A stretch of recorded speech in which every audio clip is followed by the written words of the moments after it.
My name is Jacob Stoops. And I'm Jeff Luella. And you're listening to the Page 2 Podcast. This is our podcast about the people of the SEO industry. We chronicle the real-life stories, experiences, challenges, and advice from some of the most amazing people in the business. In this week's episode, we talk with Kevin Indig, Director of SEO at Shopify and host of the Tech Bound podcast. We talk about his beginnings living as a young gamer, his collegiate experience in the business space, and his eventual transition into digital marketing as a trainee at The Reach Group, a former digital marketing agency in Germany. We talk about how they helped him build his foundational skills, how they helped him develop his craft as a consultant, and which skills he honed on his own.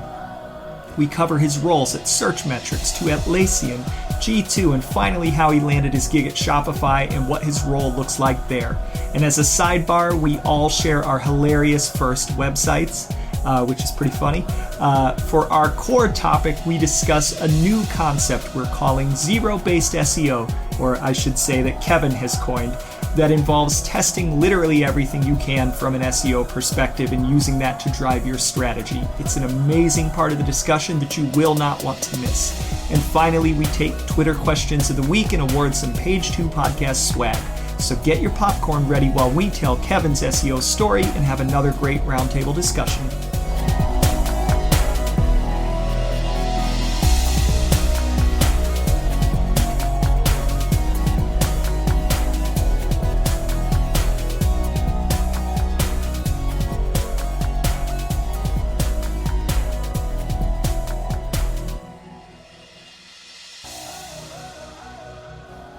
Hey everybody, this is Jacob Stoops, and we are back again with episode number 72 of the Page 2 podcast. And this is a really unique episode because this is the first time in the history of our podcast that we are recording not necessarily two guests at the same time, but two guests, different interviews on the same day. So it is a back-to-back doubleheader for us at the Page 2 podcast. If you don't know me, I am an SEO director at Search Discovery, and I am joined by my trusty and faithful co-host, Mr. Jeff Luella, senior technical SEO at The Wirecutter, a division of the New York Times. How's it going, Jeff?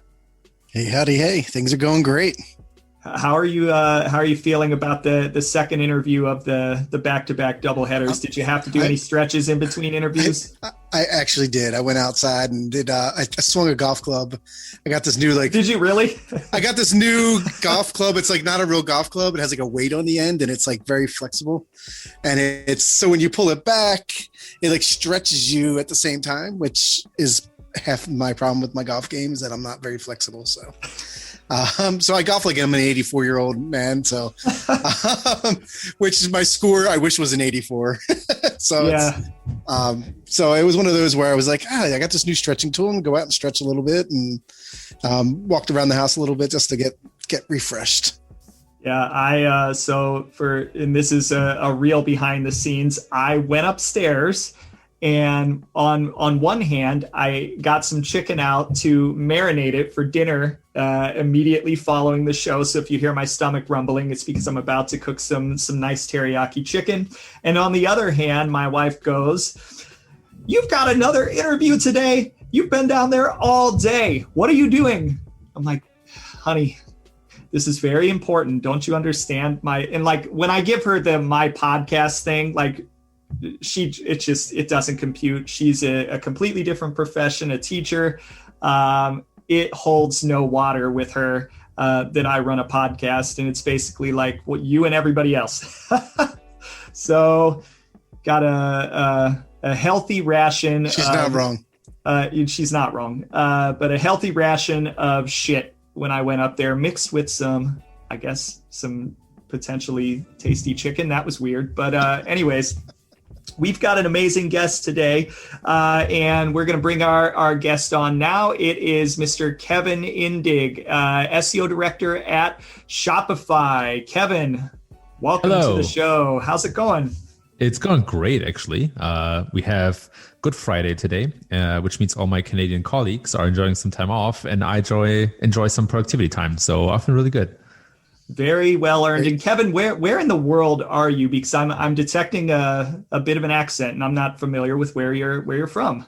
That's a good point. I was born and raised in Germany. Okay. My dad is American, mom's German. Came over to the US 6 years ago, lived in the San Francisco Bay Area until about half a year ago, or maybe a bit longer than half a year. And then recently migrated to Chicago. So did a complete 180 when it comes to weather. Yeah, and eventually, it is a complete 180 going from Germany, but then San Francisco, which is typically warm, nice, fair weather, and then Chicago, which is very Midwest, lots of cold, snow, windy, blustery. It reminds me of so I went on vacation, which is why we're recording episodes, twice in one day. Yesterday I was in 90-degree weather, and when I got home, and that was in Phoenix, Arizona, and 90 degrees is cold there, by the way. The people that we visited, my in-laws, were very cold and not very happy to be swimming in 90-degree weather. Which is pretty funny by itself. But then we get back and it's April 1st, 30 degrees in Ohio. Very typical. And my kids were not very happy about that. Neither was I. Time to move. Yeah, time to move. I'm going to San Francisco where Kevin was. Yeah, it's a fun place. Yeah, I was gonna say it's hell expensive. It's the weather and the living costs, they run proportionally. Yeah. That's why the South is so appealing to people now. It's just, my house was the same price as what it was up north to an extent, but like my taxes are 1/8 of what they were up there, and we get like 10 times more. I got to deal with some, old time people here that don't see the progress the world's making, but at the same time, we are changing that a little bit. So. There you go, and you're one state away from Florida man. Yeah. So. At least I'm at the top of Georgia. I'm at the top of Georgia, so Florida's.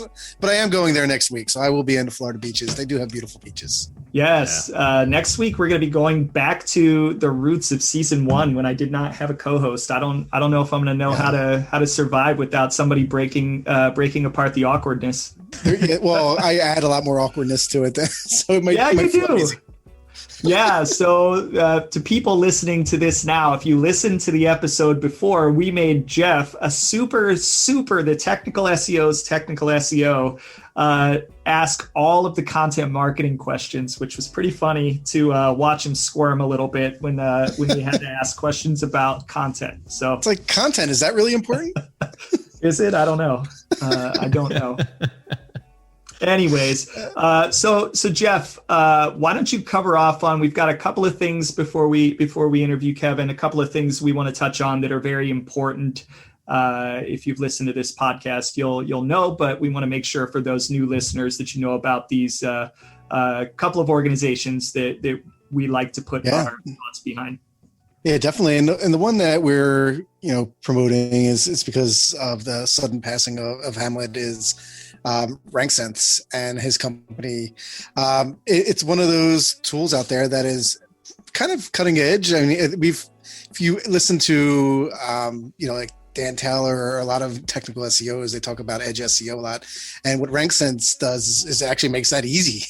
Like, you don't actually need to, it's good to learn it all, of course, but it's really great for one of those tools that will actually help you implement things on your website with minimal. I mean, the initial setup, you'll probably need some of your engineering time, but after that, you'll be able to run tests and get things implemented a lot faster through RankSense's tool. And you'll be able to find out by running tools across all the content, title tags and meta descriptions, and being able to run tests on those to know what works. Also, if you wanted to implement things like body content, this is one thing I always and Kev working in the e-commerce world, it's like category pages always stink at content, and like I would always want to get content installed on or implemented in there, and devs would be like, oh, well, we're using Indeca and we can't do that on this and that. So using a tool like RankSense will allow you to kind of create like a meta CMS that'll allow you to be able to implement things in there and show prove that things will work, so that way then we can go back to the engineering and say, this is the stuff that works and we need to be able to implement that there. So it kind of takes any of that SEO guesswork out of it. One of the topics we're going to be talking about today is testing in SEO. So this is a tool that can definitely help us test out. And the way that it works is that it's it integrates with Cloudflare and uses edge workers to push your content or changes out on the edge. So into the CDNs that allow you to allow Google to read the content that's going on there without necessarily changing what's happening on your back end. It's pretty easy to use. I've never used it, but from what Jake said is like you can upload a Google Sheet or a sheet to it, and all your changes will get uploaded into those pages. So that's actually one thing that's, hey, we all work in spreadsheets every day. It's like, it's great if I can just like send one up there and there's my optimization. It's literally a freaking Google Sheet. It's no coding involved. You want to update a page title, a meta description, so on and so forth. Like it's literally just put it in a Google Sheet and it gets published on your website. Like the reason I did this, for those people that get that reference, it's literally like some Dr. Evil shit. It's like such an amazing idea. Like doesn't Meta CMS, like Meta CMS, doesn't that sound like something Dr. Evil would cook up? It's just, it's awesome. It's a really awesome product. And it's a super creative way to solve what is probably the biggest problem on the agency side, and that's implementation. And Hamlet, especially when he talked with us, it was very clear that he was very much an efficiency and a speed guy in terms of getting things done as quickly and as efficiently as possible and breaking down the barriers to get things done. And that's exactly what this tool does. It's pretty amazing. And it is incredibly forward thinking and he's, of course, he was always very forward thinking in the way that he, especially with Python, but plenty of other areas, the way that he kind of thought about the industry a little bit differently, very much kind of on the bleeding edge of things. No, totally agree. And he was one of those guys also that always, I think we've talked about Hamlet 1,000 times so far. Even before his passing, he was like an inspiration to a lot of people and just, especially on the technical SEO side, I don't know about those content people over there, but it's on the technical side of SEO, he was like an inspiration and it's just such a great person to talk to. And it's like, all of that goes through into his product, right? It's like he was putting this product together, which was to make it really easy for everyone to be able to use. And I know he had a motto, like everything, like why waste, or he was against the wait for 6 months for us to see results and know instantly, and then that. Tools like this allow us to test and know way quicker than in the past. Like if you just update it on the whole site, by the time you get around to the results and know if it worked or not, like you might have just did some negative effects. So the ability to be able to implement some of this, see if it's positive, and if it's positive, then push it out to the whole site is great. If you work at an agency, time is of the essence, right? You typically run on time-based contracts. You've got 3 months, 6 months, 12 months, and that's the amount of time that you have to achieve the results that the client is expecting. And when they get to the end of that contract, quite honestly, typically they don't give a shit about the fact that you couldn't get stuff implemented because the development queue was 10 months long, right? Yeah. All they care about is what's the bottom line. I paid you money. Did you get me results or not? And sometimes it's a really tough conversation. And I think this is one of those tools that makes that entire cycle a lot easier. Right. I pity the fools that work at agencies. I'm kidding. I was an agency guy my whole life. You were. No, I've seen the lights. You've seen the light. You're in-house. So let's also touch on United Search. So we won't do the full live read. We've been promoting United Search quite a bit this season. So if you want to know more about United Search, it's just unitedsearch.org. And the confusing part, their Twitter handle is search_United. So it's actually like a little bit backwards, which gets me tongue twisted a little bit sometimes when talking about it. But the big thing that they're into and that we're into is making sure that there's kind of fair and balanced representation for everybody. And that is not just generally in the industry, but specific to public speaking engagements, and for people who are in an underrepresented group. So your BIPOC, BAME, LGBTQIA+, or over 55 women, basically anybody that's not me or Jeff, middle-aged white guy. This is a group to help you figure out how you can land public speaking engagements, which as it stands now, the industry, anytime you look at a speaker lineup, especially if you've been in SEO anytime in the last 10 years, you'll see a lot of the same sorts of people recycled. And while some of them may be good, there definitely hasn't historically been a lot of balance. And this organization is really dedicated towards ending some of that implicit bias and really kind of balancing out the roll call of speakers and giving some new voices and some new people the opportunity. And there's also an opportunity, if you're experienced, to be a mentor. And I know that they've gotten that program underway. So definitely go check them out. It is a more informal relationship that we have with them. It's not like a formal sponsorship. It's just something that's near and dear to our heart. And, we want to make sure that the perspectives that we're bringing to the industry through our podcast are fair and balanced. We want to hear from everybody, big and small, or and I shouldn't even say it that way, experienced, inexperienced, somebody that's known, somebody that's not known, somebody in-house, somebody agency side. We want all the perspectives. We believe that they're all very important. So that's probably a more eloquent way to say it. Anyways, Kevin, it's your time on the hot seat, and dare I say, from the outside looking in, having never met Kevin until literally 20 minutes ago, I think it's pretty fair to say that Kevin is one of the most respected SEOs kind of on the planet at this point. I don't know, Jeff, what do you think? Definitely. Yeah, so reaching out to him, Kevin, I'll say, reaching out to you to do the podcast, it's like, no, it's my pleasure, and I'm like, so nice. No, right. On top of all the knots. You guys are pleasant and humble. So Kevin, tell us about your background, your origin story. Who were you before you were an SEO, and how did you get into SEO? Yeah, it's funny because I had a lot of luck getting on the right track quickly and early in my career. So born in Germany, I think my first exposure to SEO was around 16 years old. I grew up a gamer kid, when I was, I must have been 9, maybe 10 years old when the first Game Boy came out, Sega Mega Drive, Super Nintendo, that left a huge imprint on my childhood.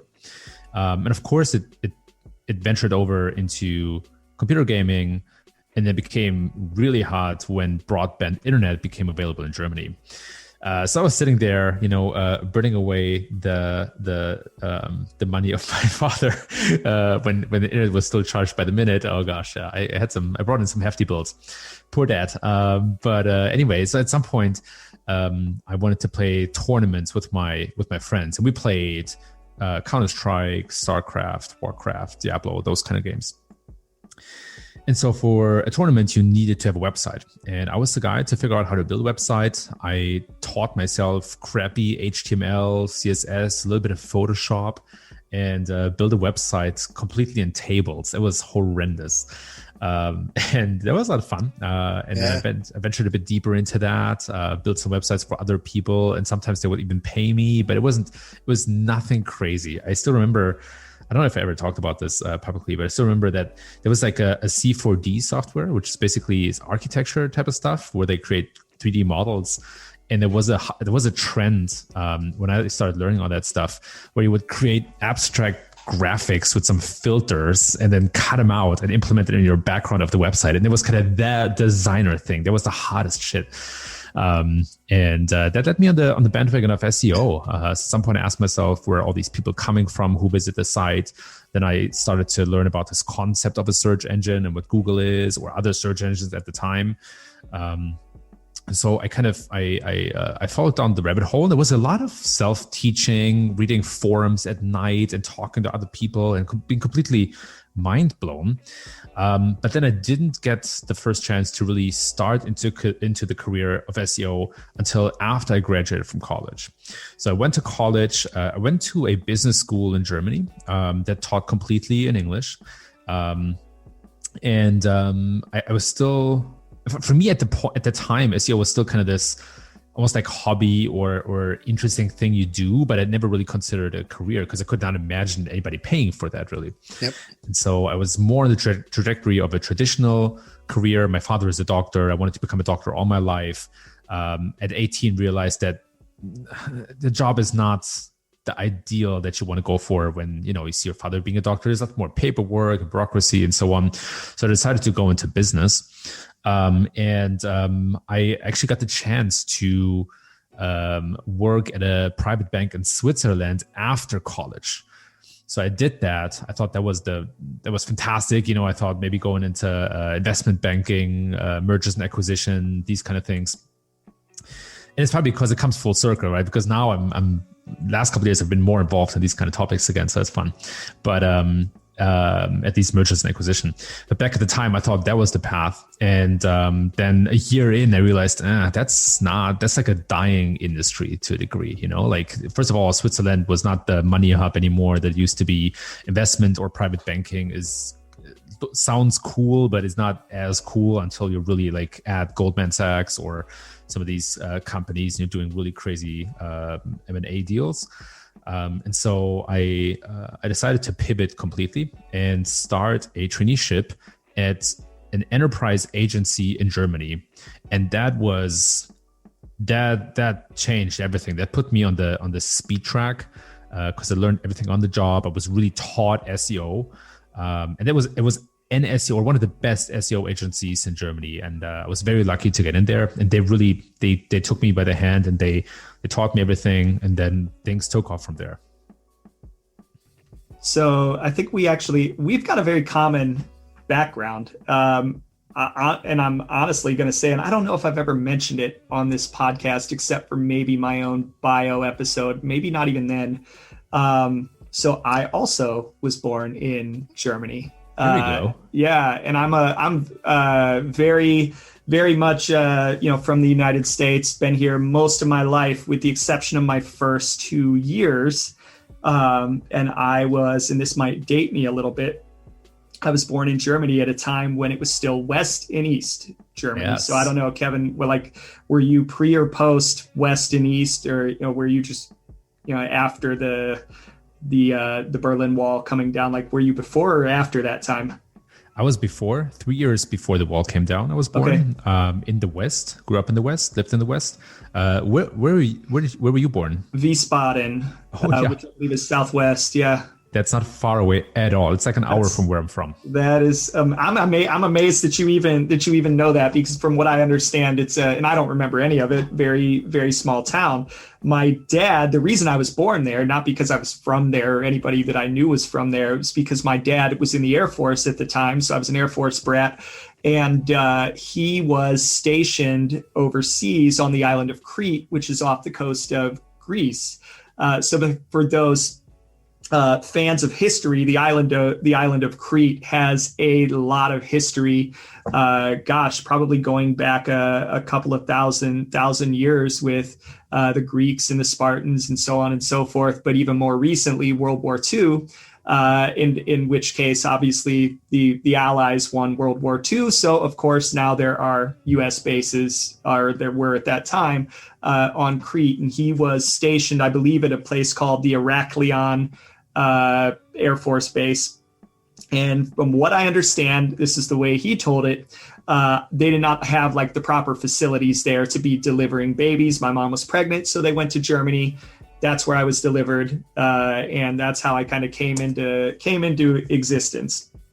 And then fast forward it, I also self-taught, started as a web designer, not a gamer. Of course, I did gaming, but self-taught as well. Learned HTML, CSS, learned kind of your basic coding, Dreamweaver, little bit of Photoshop, and I started as a graphic designer. Fun fact: the first website I ever built was a blogspot, and it had music in the background that you could not turn off, because I thought that was cool, and also flashing lightning. And it was a badass website for sure, but really annoying in today's terms. I think I still have my first website somewhere It was on a zip disk, if that makes sense. Is it really a website if it's on a zip disk? Well, no, I mean, I downloaded it. That's where I would save everything. Because when I was in the community college, I took an HTML class, and that was part of the prerequisites. You needed a zip drive that was SCSI, and the only SCSI device I ever had was that Mac that was at school. So like I had to like figure out how to hook that up. So I had like a SCSI to parallel port adapter and stuff to make it work at home. But I had to dig it up because I know I took everything off of those zip disks before I got rid of the zip drive. So I have it on like a web, the big, like I have an Amazon Cloud account that has like every file that I've ever made on it. So wow, a lot of files. Yeah. So Kevin, so you mentioned you started at an agency that kind of they took you and they kind of brought you up. So what agency was that? Was that Searchmetrics or was there something before that?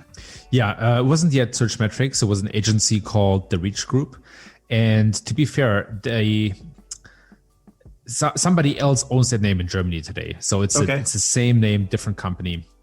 And it was, I was like, life is crazy sometimes, man. It was legit luck that I stumbled into them. I don't know how I convinced them to take me up as a trainee, but they had some of the best SEOs who then went out to become big in-house SEOs or start their own agencies today.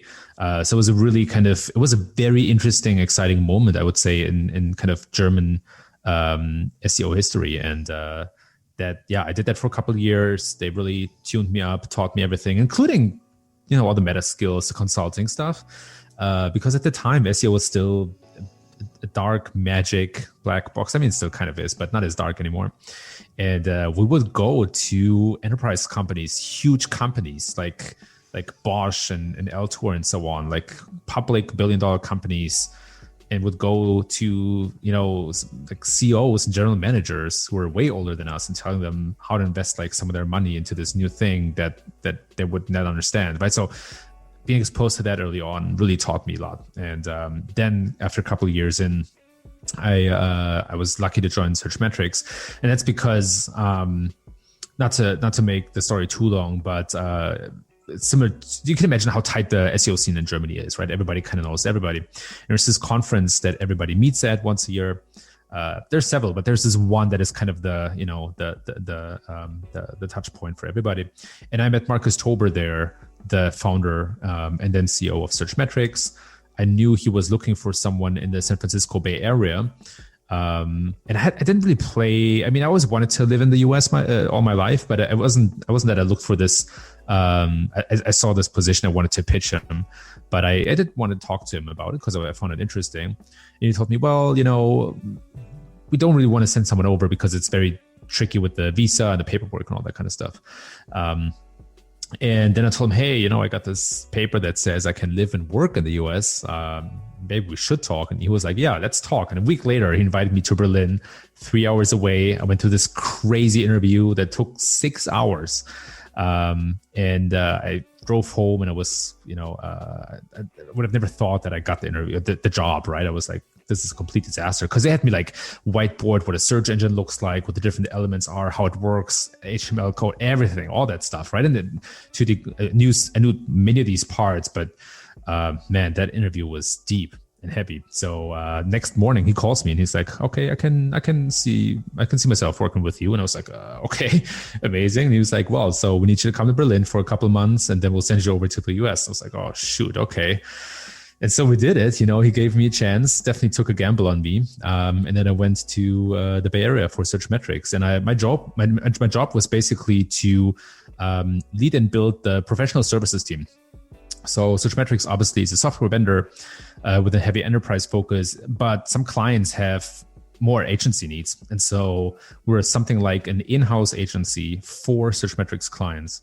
And I worked with some of the biggest brands in the world. That was another one of these accelerators where I just got, the chance to work with some of the best. So eBay was one of them.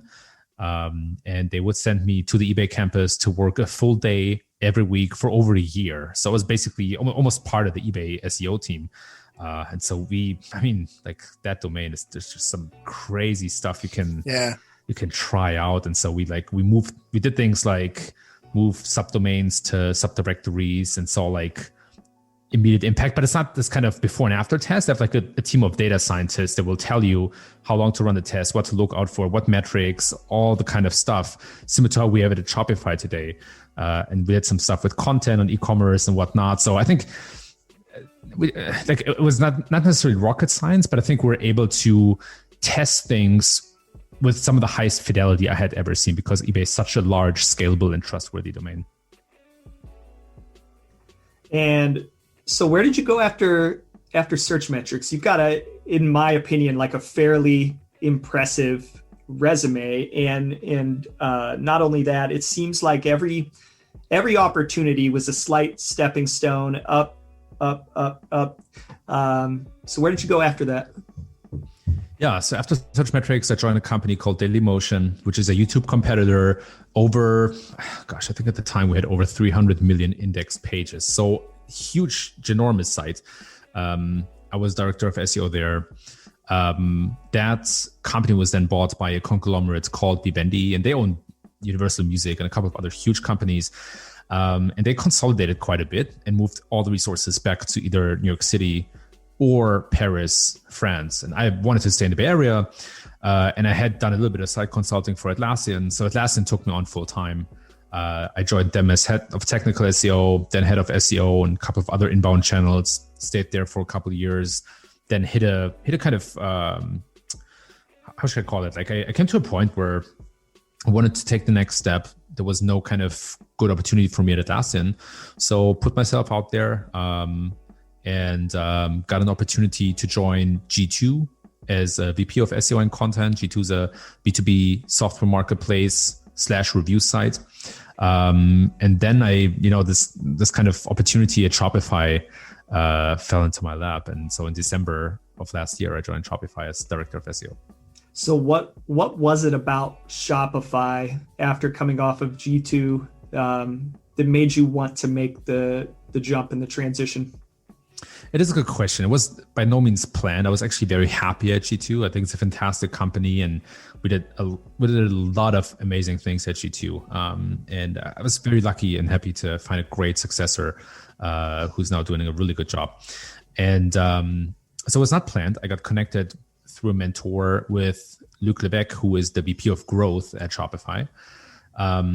And it was basically much more aligned with my mission. You know, I have my personal mission on my website. I had it there for years, right? So it's not something that just recently came up with to justify my move to Shopify. Mm-hmm. It's been there for a while. And so I think Shopify has a very impactful mission. It's a $100 billion company instead of a $100 million company. And I'm sure G2 will grow and will be a fantastic big company. And I was, able to work with amazing people like Luc, like Morgan Brown, like now Ilya Grigorik joined not too long ago from Google. And it's this kind of all-star team, and one of these opportunities that I wasn't looking for in any means. But it's just one of these that I couldn't pass on. You weren't looking for it, but it found you. Yeah, exactly. I mean, that's kind of what happens when you put yourself out there and you kind of build your personal brand. I've been lucky too with that. It's like, I mean, I'm not nearly known as big as Kevin, but I can just imagine how many offers you probably or recruiters you get just in general with people reaching out, because I know how many I get, and it's half of them don't even make sense. I got a level PPC job just floated my way, and I was like, if you even looked at my LinkedIn, like you wouldn't even notice. And she was like, "Oh, I'm sorry," and I think they just blast it all out there, which is they do. Like you still get offers when you just join a new company. Hey, 2 months ago I joined a company. Why would I now look? So it's. But anyway, that's its own game, and I came to peace with it. But it's true when you're more out there. And to be honest, that helped me immensely when I left Atlassian. That was the first time in my career where I didn't have the next job lined up. And instead I said, hey, let me finish this clean slate, bring everything to an end. And then from January 1st on, I'll be a free agent. And then I publicly said, hey, I'm looking for a job. Who wants to talk? That was one of the best decisions I ever made in my life, because so many companies reached out to me. many of those didn't even have an official job posting. They were like, hey, we want to create this position. Let's talk. And so I had the opportunity to talk to some amazing companies. And so whenever, I think whenever we can do that, granted, I don't have kids, I don't have a family, I don't have, all these responsibilities yet. But when you can be a bit selfish, and you want to make a career change, build a bit of a personal brand, push yourself out there, that does wonders for you. Yeah. How did you go from head of technical SEO to VP of content in an SEO? I guess looking through your resume, you've done it all. So, it makes sense. I just found it interesting when I was looking. I was like, man, you went from the head of technical SEO to like head of VP of SEO and content at G2. Which is like, that's impossible. That's impossible. Yeah, I don't even think content matters. No, I'm kidding. Yeah, I think it's a really good question. I think on the one hand, to be fair, I was doing more than just technical SEO at Atlassian toward the 1 to 2 last years that I've been at the company. And on the other hand, I think there are two ways you can go about it, right? You can go deeper and become more specialized. There's some amazing people out there. And then you get to this point where you're technical and good enough where you automate many workflows yourself. You write your own scripts, right? You go to a really, really deep foundational level where the line between a marketer and an engineer legitimately blurs, and that's fantastic. And the world needs more people like that, and that's amazing. Or you go the other way, where you go more upstream and you broaden your horizon. And I wanted to broaden up, to be honest, and that's where this kind of intersection of content and SEO made a lot of sense for me, and I think that's the trajectory I want to follow. But I spent a lot of time on the technical side. I went deep, I think, to a limit that felt legit to me, and I knew that from there, the marginal gains and understanding come from months of pounding different libraries and code and all that kind of stuff. And I think I felt good with how deep I went, and then I wanted to go the other way. Yeah, that's kind of where I'm at, where I've historically been known as a technical SEO, and therefore it's like the chicken or egg. All the technical SEO opportunities get assigned to me, and it becomes really hard to branch out. But I get more personal enjoyment from going upstream and doing content marketing and kind of living on that side of the fence. And I would say, in terms of career, craft fulfillment, my time in-house at startups.com, we focus mostly on content marketing, and it was so much fun. Not that I don't I enjoy technical SEO. I don't enjoy getting bucketed into it. My favorite days sometimes can be writing structured data, but my favorite thing to work on in SEO, of course, is the content side of things. It's really, really interesting. So that's why we always tell everybody, try to dabble in a little bit of everything. You can be you don't want to be a jack of all trades, master of none. So find an area to specialize, right? But you have to be able to play in a lot of different spaces, if for nothing else, so that you don't get bucketed in one direction that you can never get out of, which sometimes, Jeff, as a primarily technical SEO, have you ever in your career felt bottlenecked by the fact that you were a technical SEO? It was amazing. It's still amazing because I still am one. I run the Tech SEO Reddit group. I have my domains, thetechseo.com. I went all in on that, and because there weren't as many back when I went all in on it, and now it's holy cow, so many people are tech SEOs, and which maybe I'm just opening my eyes to it, but they were there's some really, really, really, really good people in there that now make me question whether I should even question that, Patrick Stocks and J.R. Oaks and all these people. Though they're the nicest people in the world and they will help me out with anything I need, I just sometimes am how do you JR went from making glass windows to an amazing technical SEO, and I'm just wow, this is great. I the one thing I love about the tech side is that there's so many different configurations, and the technology is always pushing forward. And I wasn't very good at writing growing up. So I was better at writing code than I was writing, content. And I do at times, like at one time I was like, I'm going to start writing blogs, and I have like 23 of them started and none of them finished, because I'm just like, I'll be writing something and then I have someone that's amazing at content, like post these out there, and I'm like, oh, who cares about me? And that's part of the imposter syndrome, right? It's like, hey, like I have nothing to add to that topic that that JR or Pat, like Stocks is like crazy writing them now. So having him like write about page speed, it's like, well, he covered everything I was going to say. I'll just link to him on Twitter. It's like the SEO version of Michelangelo talking about painting the Sistine Chapel. I mean, come exactly. on. Yeah. So Kevin, are you a writer? Do you consider yourself good at writing? And do you feel like you have to be a good writer to be a good content marketer? That is a very good question. I don't think I would consider myself a good writer. I do enjoy writing though. To me, writing is thinking. I do write a ton and I publish some of it. And I'm not sure if you have to be a good writer to be a great content marketer. Similar to how I don't think you have to be a good coder to be a good technical SEO.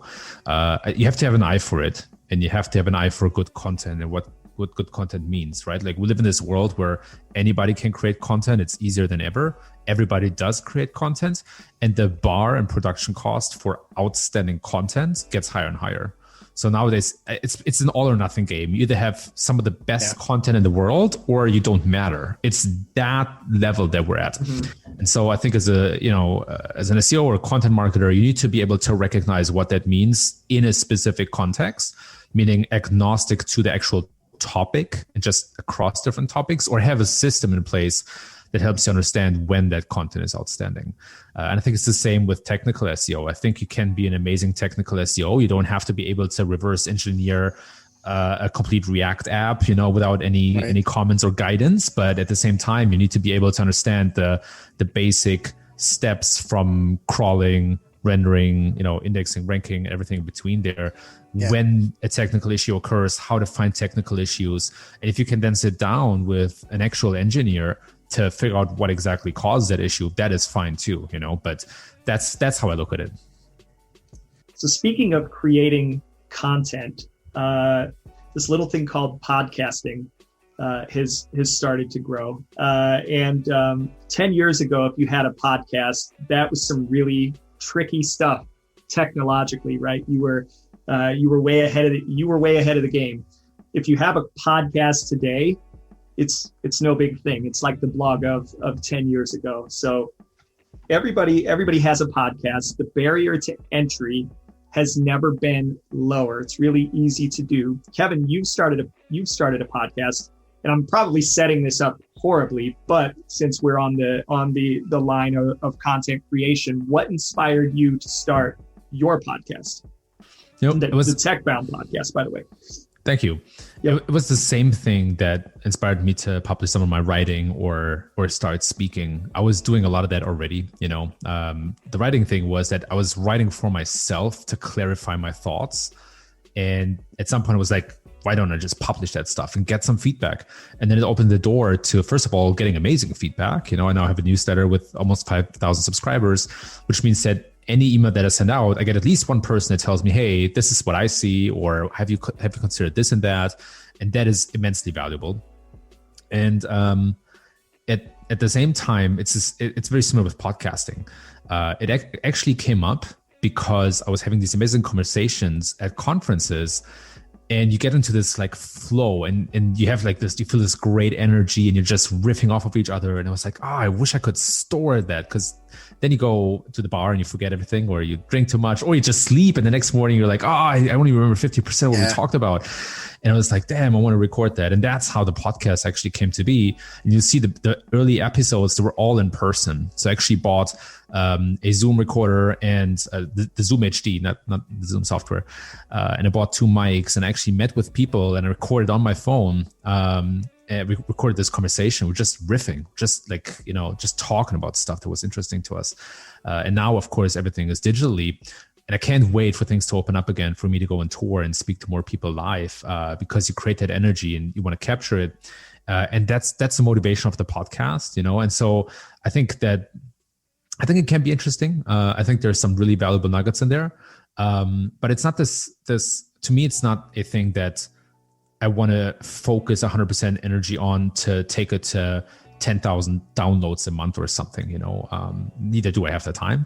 But it's more of a passion project that I want to share with people who are interested in it, that I personally enjoy, and try to make it as accessible as possible for everyone. So would you rather podcast or write? Yeah, that is honestly a question I've been... Or do your newsletter. Seems like all three take up, to do it well, it takes time. And you're only one person. How do you balance that? It's crazy. Yeah, there's a lot happening with the newsletter and the writing. A lot of the writing is funneled into the newsletter. The podcast is a net new thing that certainly takes some time. And so with the newsletter with the podcast, I try to batch it a lot. So I whenever I have some time, like today, for example, is a good day because Canada is off. It's Good Friday. So I have a bit of time at hand. It doesn't hurt me too much in my actual work. So I set aside an hour to record a podcast. I just talk to Pep Laya, who's a super smart guy. With the writing, that has kind of lots of benefits, and it's more like a residue or a byproduct of my thinking that goes on anyway. Plus, I do actually think that by me formulating my thoughts into words, I have to clarify those ideas, and that has a positive impact on my actual work at Shopify or anything else that I do. So there is an overlap in the benefit, but it's true. Like I have to be very, very diligent and careful with my time because I need to weigh every minute of the day at this point. And if I had to, it's actually a question I have been asking myself, which one would I prefer? And I'm still wrestling with the right answer because on the one hand, I think, not that I think that I'm a great writer, but I think I'm a better writer than a podcaster. Part of that is the accent. Part of that is just that, I don't know. I feel like, it's not, there are many people out there with a fantastic personality and charisma, and they're funny and they're all this kind of stuff. Right. And so I don't think I'm necessarily that, but it's certainly a format that I find to be more efficient in production than writing, right? If I write, say like 1,000 words, it will probably take me 2 to maybe 3 hours, depending on the topic. With a podcast, I can literally just talk to someone else, right? I did play and just like turn it on and record it and like prepare some questions and stuff, but it's way lower production cost than writing. I did play with the thought a little bit about starting a podcast that is like fully produced, that is not an interview or conversational format, but that has an actual like production. And then just very quickly realized that the time it takes is way too large, and so I'll park that project for another time in the future.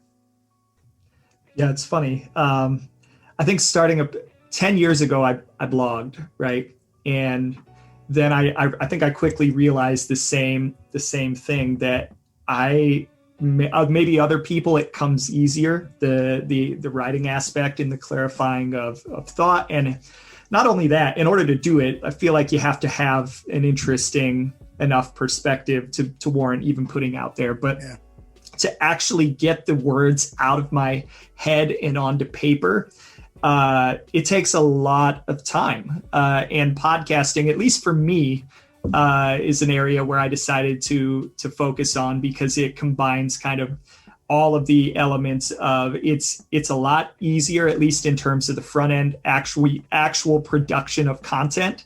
Now, you can argue that the editing and everything that goes into it on the back end that has nothing to do with podcasting, things like booking guests, editing audio, doing Photoshop for the promotion, doing social media, like that has its place in time. And I don't think you fully realize what all goes into that until you kind of get in.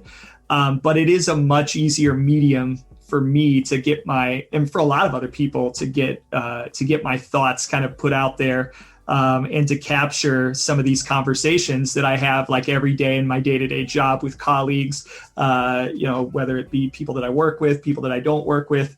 The secret cheat code of podcasting we found out recently is it's a great way to meet people. We can't Totally. we can't be in person, like a conference, but we can talk to people through Zoom. The technology is there to enable that, where maybe it wasn't before. That being said, I think it's time we've got a really amazing core topic. And I think that this episode, the core topic, is something we have never talked about before. I don't think we've ever mentioned this like string of words together. There's a lot of times we'll talk about technical SEO, we'll talk about content, we'll talk about offsite, we'll talk about local, all of the common topics. This has never, I don't even think I've ever seen this phrase until I opened up the prep sheet before the meeting, and it's a fantastic topic. So it is called zero-based SEO. So I'm going to let you guys go. Jeff, we'll let you run with this portion, but I'm excited to dive in. Yeah. So when I was talking with Kevin, I was like, what would you want to talk about? And he was like, there's one thing that I've been kind of preaching about the last, few months, and that's zero-based SEO. And I was like, what is that? And how can we talk about that? So we really, I went to your website, read it on the blogs, and I was like, this is super interesting. And this is something that I think we've never talked about here, but I think it's something that really couldn't be done in the past. I think it's like with newer technologies like RankSense and things like that, like there's ways to be able to get this done. So, but without kind of like beating around the bush, Kev, what is zero-based SEO? Sure. So the idea behind zero-based SEO comes from zero-based budgeting, where there are basically two types of budgeting. The one is where you, when you plan for the next year, you basically keep the budget you had the previous year. And the other one is the zero-based budgeting, where you say, okay, you for every year you plan from scratch what you need, and then you budget accordingly. And I love that idea because I think we're at an inflection point in SEO where things have become so complicated and at the same time so query specific that we cannot apply the same blueprint to every site that we work with, right? So I still remember at the beginning, early in my career, I was taught this kind of almost like checklist to go through. We would do these big audits for websites, and we would make all the changes, and they would, gain traffic. And that doesn't really work anymore today, right? There's so many factors and signals that come in handy. I think EAT is a fantastic representation of this concept, where it's not really in itself a ranking signal, but more the concept of many, maybe thousands of different signals that Google might look at, right? And so the reality is that we still have a high level map of what's important. We know that, for example, title tags clearly have a big impact. Content is important, backlinks are important, right? User experience becomes more important now. But from there, I think it's foolish to go in and say, all the content has 2 H1s, and that's going to make that we have to invest 100 engineering hours to change that, right? And instead, I'm a big advocate and champion of this idea of zero-based SEO, which means, okay, anything is on the line. We need to test pretty much anything at small scale, see what the impact is, and then roll it out, right? And that has fared pretty well. I think we started to dive into that at Atlassian. At G2, we're definitely in full rollout, and anybody can check in the results. It's also a philosophy that we're super bullish on at G2. At Shopify. Very lucky to be in the growth organization at Shopify, but within my SEO team, I have one team that is solely dedicated to experimentation.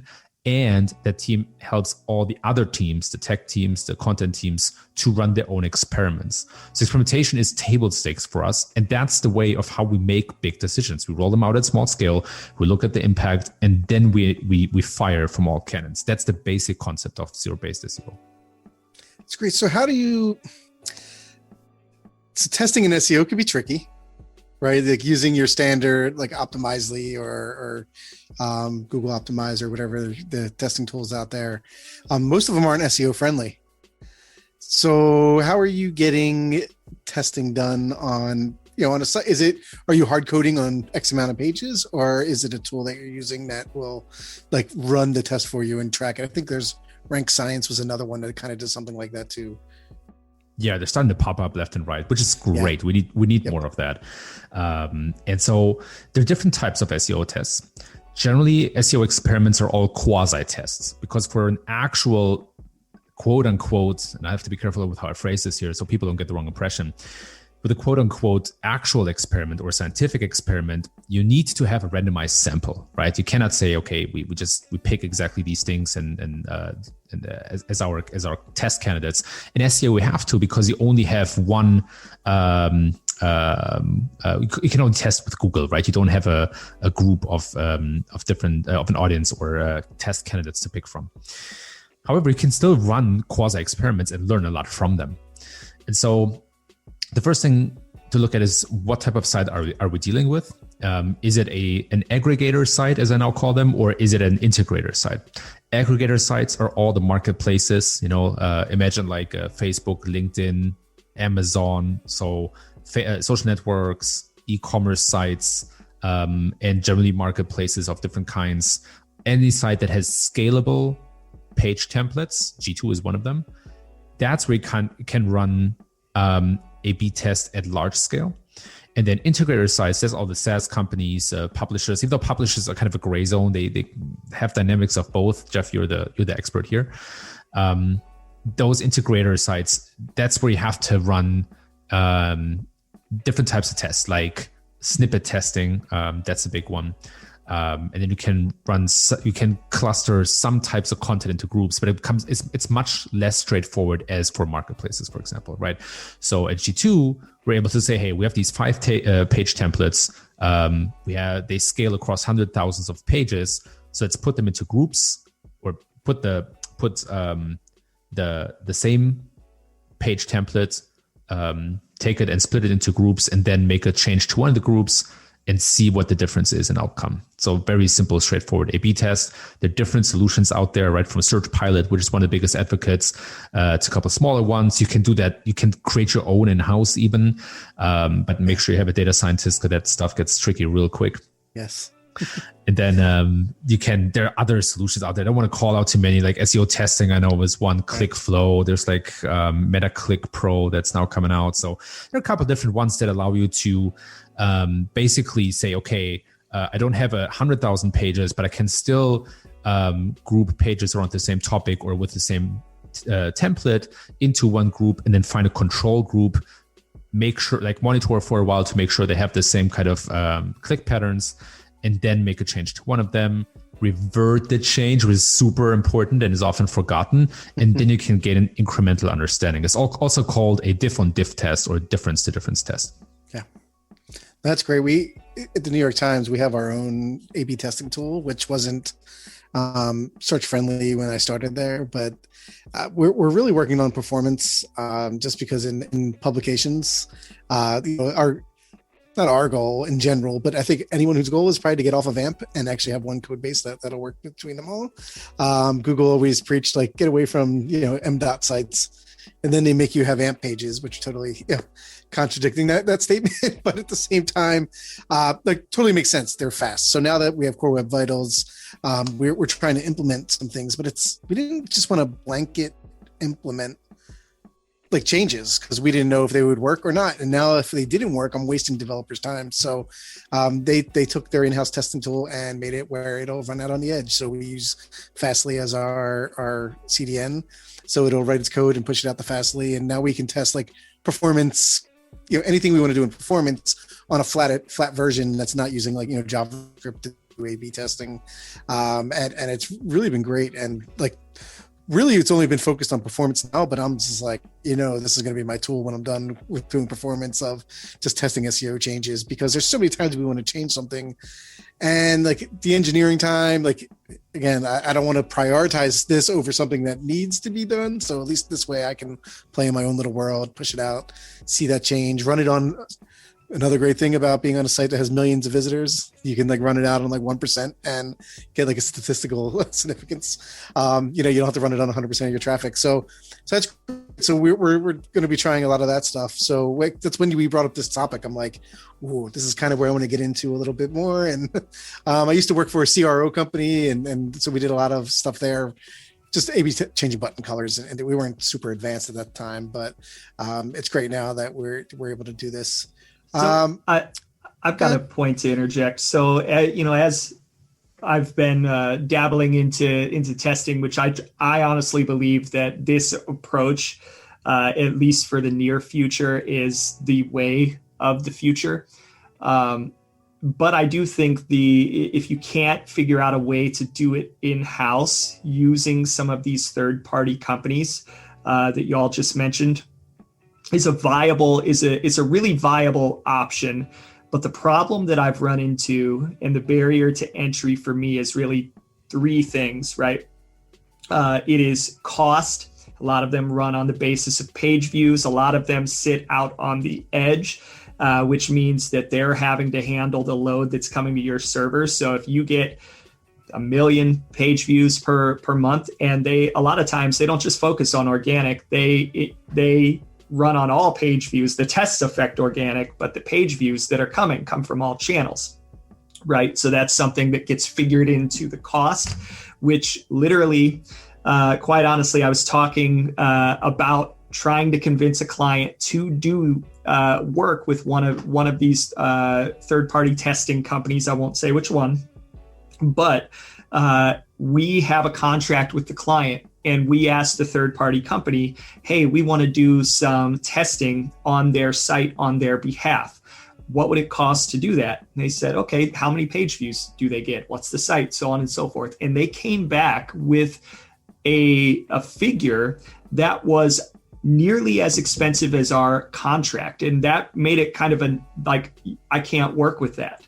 I can't go to the client with this budget and say, by the way, just so that we can do testing, you need to double your budget, right? That's just that was a non-starter. So I think that there's the cost, there's the implementation angle to do. And don't get me wrong, I'm a huge proponent of this, but developers who aren't as familiar with this, like I've run up against some skepticism or not wanting to bolt on or build their own technology with their existing stack for one reason or another. And then on the other side of all of this is you've got the old school SEOs or the frame, like you said, Kevin, the framework based SEOs that just aren't caught up to the idea of testing. And there's either resistance to the idea of testing and becoming more data centric, or just ignorance. They don't know what they don't know.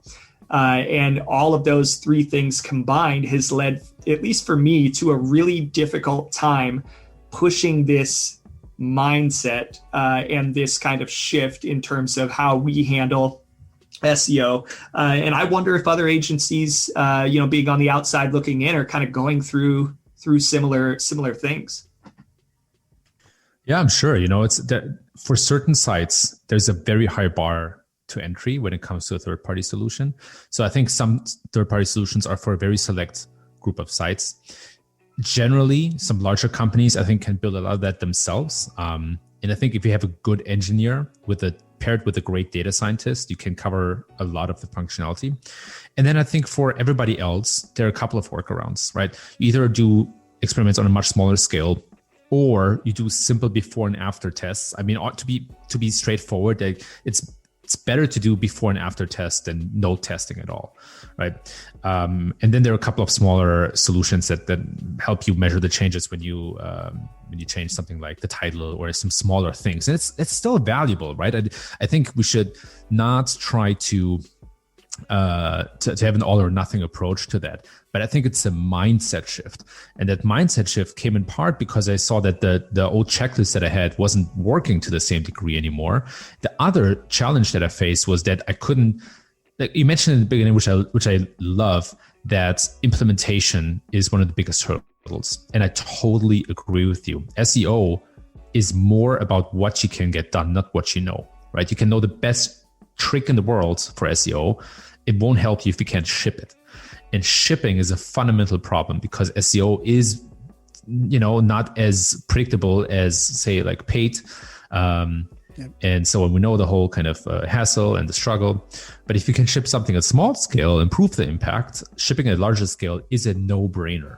And so it's not just a question of finding things that work. It's also about finding ways to get things done. That's always a pain.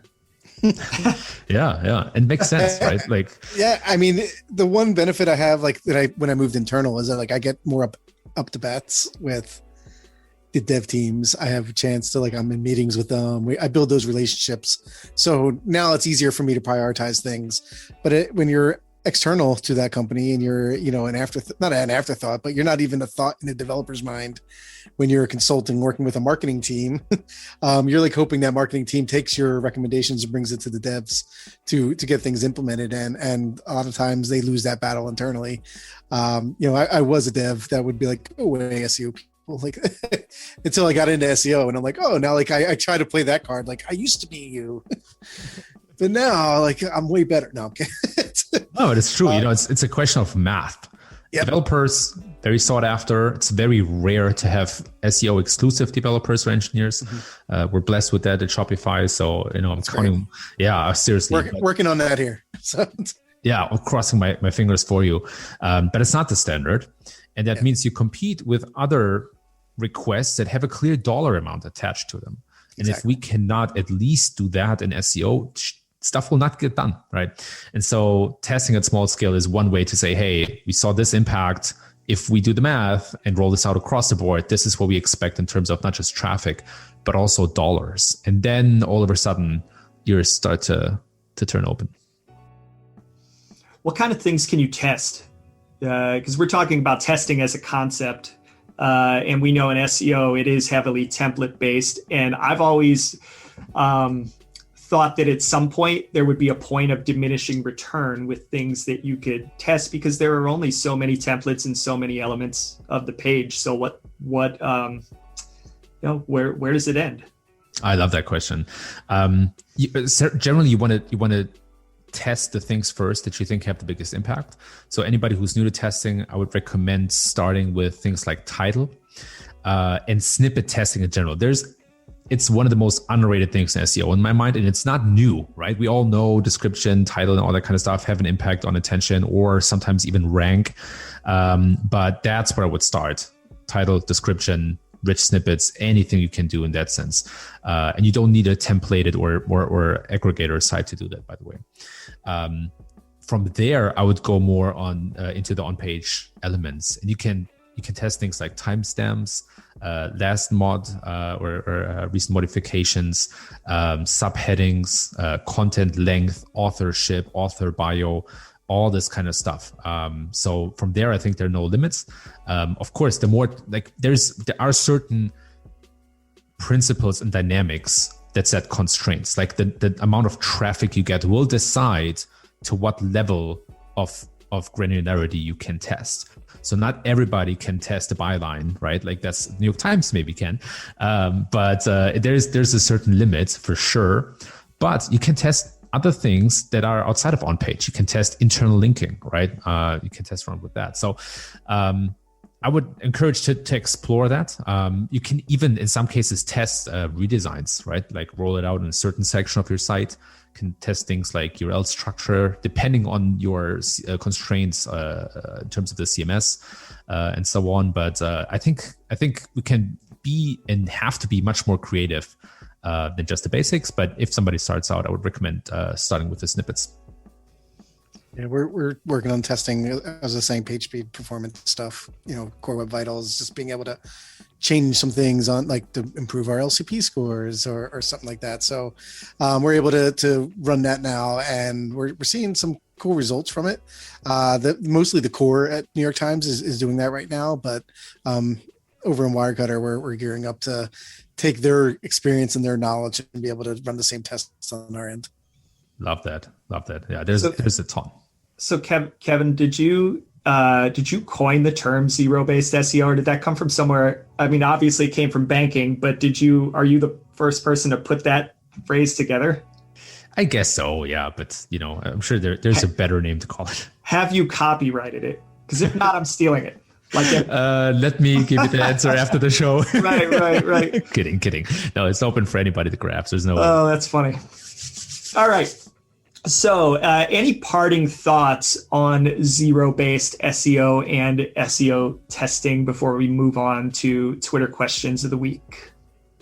One quick one. I'm trying to keep it to 30 seconds, but I think it's important that we as SEOs make that shift mentally, right? And I think it's because we're at a point where we have to think about SEO more like investing or medicine even, right?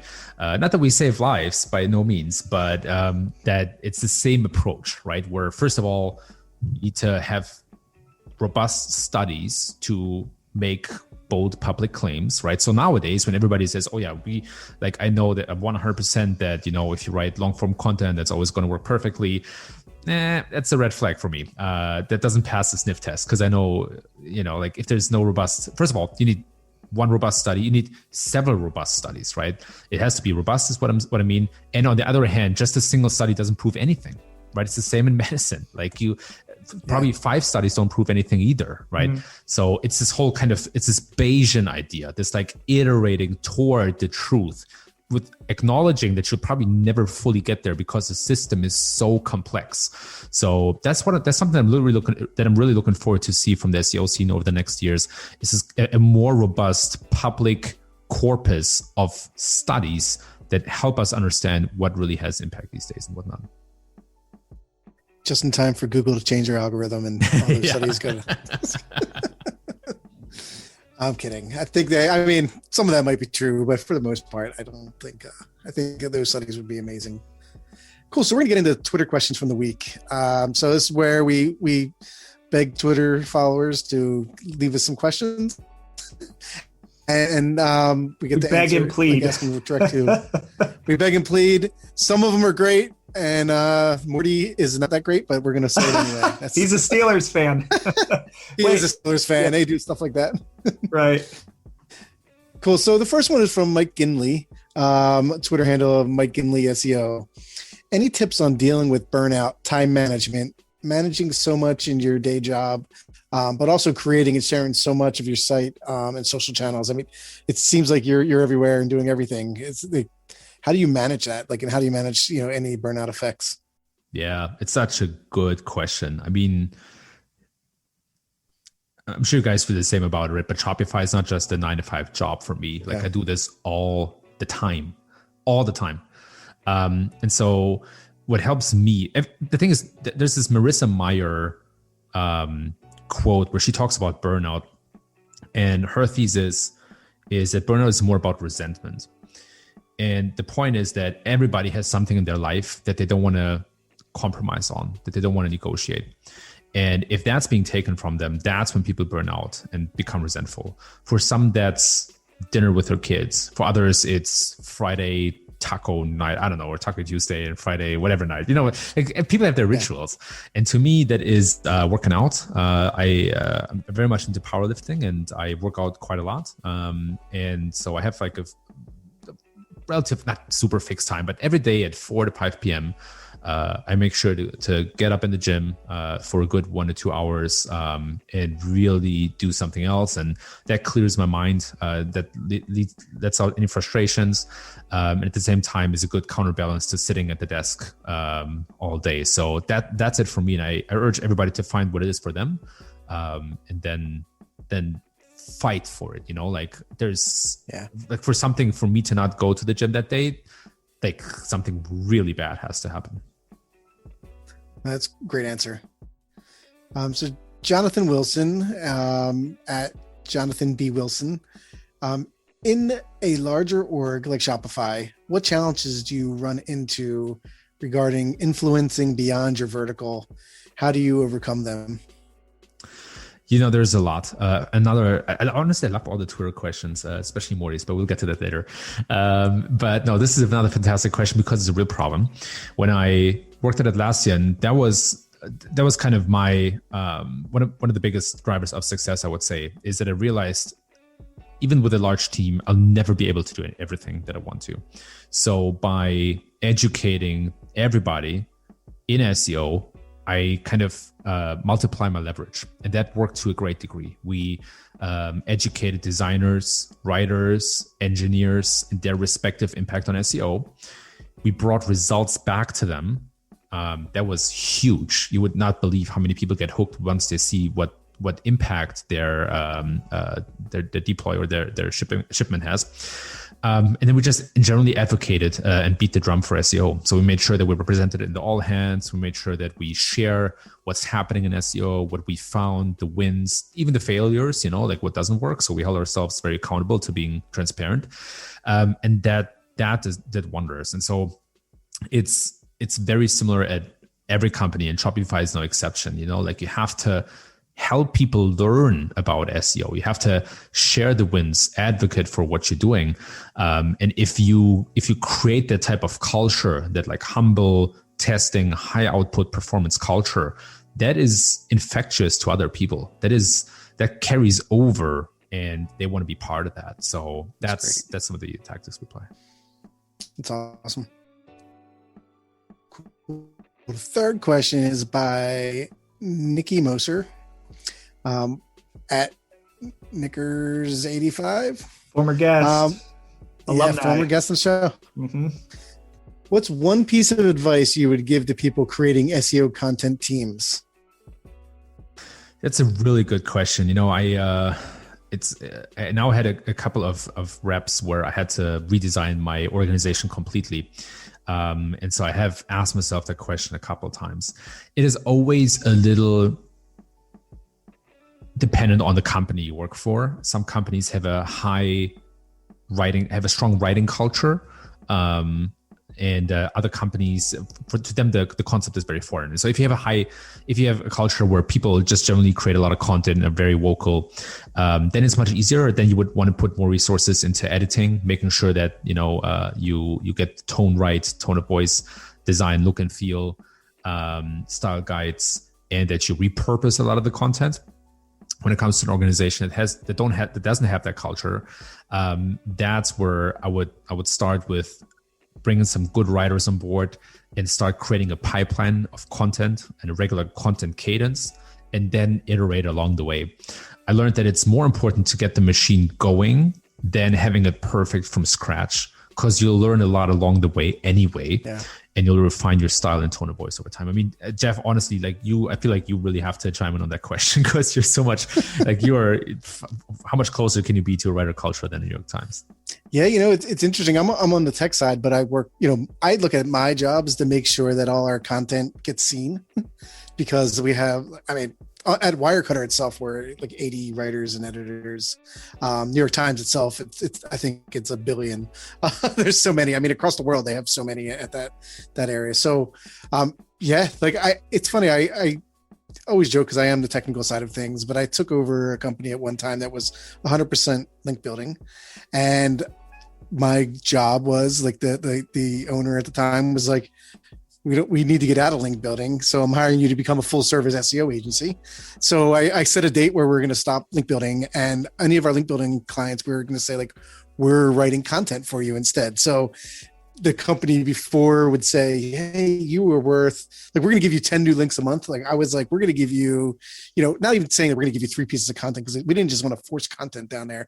But growing a team from there, like I gave everyone who was there their first shots, like, hey, you're a link builder, you're writing out outreach. Like, we're just going to write about, we had I remember one client, it was all about like horse supply and tack. And I was like, we're just going to become experts in horses and kill it there. We also had a wedding dress company, and we became like experts in wedding dresses, to the point where when we lost that client, we went to another wedding dress company, and we're like, look, this is all the content we wrote, this is all the stuff we've done, and they hired us actually from basing that off. So it was hard. It is really hard, especially not being a content focused person. I relied a lot on my leads and managers, but it was I remember there was one day we had issues with like spell checking. It was just like we would send out content that wasn't spell checked. So like, I know I did like the immature dad thing. I was just put like signs up like, did you spell check your work today? And like, that was like, it was like a weird like badge, like, hey, great job. There's no errors. But that was also because we had like limited budgets of what we could pay people. So growing the team is tough and actually like getting the right mix there. But I've worked for some agencies where like the content team was like amazing. And again, New York Times and Wirecutter, like that is what we do. We are content. So I just watching how they work and those structures they have, they are very passionate, and it's finding the passionate people in any industry you're in is the tough part, because there's some people who just go through the motions, and there's passionate people. So the interesting thing, over the course of time, and I feel like we should make an infographic about this with different careers that people come from before they were SEOs, is that at least without putting like actual stats to it, one of the things I've noticed over time is that a lot of people that come from a content background, before they did that and before they did SEO, they were journalism and came from a journalistic background, which is it's interesting that you're the fulcrum, Jeff, with the journalism in the New York Times and the content. But a lot of it was predicated on the 2007, 2008 kind of financial crisis here in the US. I don't know if the financial crisis extended to the rest of the world, but a lot of journalists at that time found themselves out of work. The industry at that point in time was becoming, which was predicated on paper journalism, not digital journalism, was making that transition. And a lot of journalists became SEOs and content marketers. So I don't know if like there's something there with journalism and SEO and content, but it's definitely an observation that we've seen here. I think people like to read or write and research, and that's kind of like a lot of SEO, right? It's like we dig into things, trying to figure things out, and and we have to write about them. So yeah, and the content bar increases more and more, so you need better content creators, and that's often journalists. But I wanted to quickly address Nikki's question again, because I think I left a piece out there. And so some of the things that I learned are really important when it comes to putting teams together or designing organizations is you want to design for your goals. That's a hard lesson that I learned. But instead of designing for the people you have, as crude as it sounds, you want to design for the goals you have. And then number two is you want to hire really strong from scratch. I think a mistake that a lot of companies and people make is that they think, okay, we're just starting, so we're just going to hire people who are fresh out of college or have a year of experience, or some like people who switch jobs. And no, you should start with a really strong hire who sets the bar, and then from there you want to keep that bar. And then the third one is that whoever you hire, right? I think in a lot of cases, especially when you start a team from scratch, that will change a year in anyway, right? So most of the time you won't get it right from scratch. No org chart or org design is perfect. So acknowledge that, start in a good place, and then iterate from there. Sounds great. All right. So now Morty's question. So from Morty Oberstein, at Morty Oberstein, how do I get to the point where I can jiggle my pecs? And I think you had a picture of Terry Crews, the infamous pec jiggler. I think Terry was flexing his pecs. Yeah, he's flexing, but they make him like bounce. Like it's, right. Yeah. It's one of those fancy Terry's things people with muscles can do. He's crazy. And Terry Crews is legit, right? Like he's absolutely crazy. I mean, what can I tell you, Morty? Gave you an answer on Twitter. It's not just pecs you can jiggle, right? You can go the other route as well. Just drink a lot of beer, donuts help, pizza, sushi, steak, like all the good stuff. Just eat a lot and things. That's my weekend. Just jump up and down. If you've got the right body type, just jump up and down, and there will be some jiggling going on somewhere. All right, so let's pick a winner. So we've got Mike with the burnout and time management. We've got Jonathan with the challenges of influencing a company kind of up when you've got different verticals. We've got Nikki with the building content teams question, and we've got Morty with the jiggle. Who's Okay. who's going to win? This is where you get to pick. This is where you get to pick. Yes. It's tough. It's tough. I would say I love Morty's question, but there's a but. In the sake of seriousness, I think I'm gonna give it to who had the hardest question. I would say Jonathan. I'll pick Jonathan. All right, Jonathan, you are the winner. We are going to be reaching out to you to see what kind of Page 2 podcast swag you would like us to send you. So be on the lookout. And I honestly, all of those questions, even Morty's, which was funny, brought some comic relief. Our listeners were bringing it strong today with some really good questions, really like insightful stuff. So, this has been a good segment for us. Sometimes, I'm not going to lie, sometimes like it does get down to the wire with questions getting submitted. But our listeners do a pretty good and pretty consistent job of submitting questions. And when they do submit them, they bring it strong. And the questions are really awesome, introspective, serious, sometimes serious, and good. So keep it coming, everybody. Jeff, why don't you take us home? Sure. So we like to ask our guests one final question, and that is, what words of advice would you give to a person just getting into SEO? It's all about practical experience. There's a lot of theory out there, and that's awesome. Spend some time looking at that, but nothing counts as much as practical experience. When I hire, I look for, have people done that before? Do they know what it takes? And you can sniff that out relatively quickly. So gain is like, start your personal project, whether it's a blog, a mini shop or something. Start a project that you can learn from, play around with, experiment, and gain practical experience. Sweet. Yeah. And this is one from I'm going to go Shopify versus Wix. Which one should I pick? I'm kidding. That's just for Morty. We're just going to have Morty and Kevin come on, and it's just going to be an arm wrestling episode. And it'll be that'd be a awesome. 30-second or 1 minute episode. Or a donut eating contest. Yes. Well, maybe we'll do both, arm wrestling and then donut eating. It's like the Olympics. And see who throws up first. I'm game. Oh my God. Kevin, you brought up a really interesting point with the practical experience, right? Because we talk about this a lot. There are a lot of SEOs that over time lose touch with the practical realm of experience and spend too much time. Not saying the conference circuit doesn't have its place. It's a great place to meet people, share ideas, so on and so forth. But there are SEOs that get too far away from the reality of what it's like to be a day-to-day SEO. And I think we've brought some SEOs on that are like more in the day-to-day grind. Not to say that we haven't brought people in that are on the conference circuit and so on and so forth. Yeah. But there is something to be said for the day-to-day SEO that's in the grind, that nobody knows their name. Some of the best SEOs in the world, nobody knows who they are, and they're in the grind every single day, getting the job done, right? So if you're one of those people, don't feel bad that nobody knows your name, as long as you're ranking things and pulling results.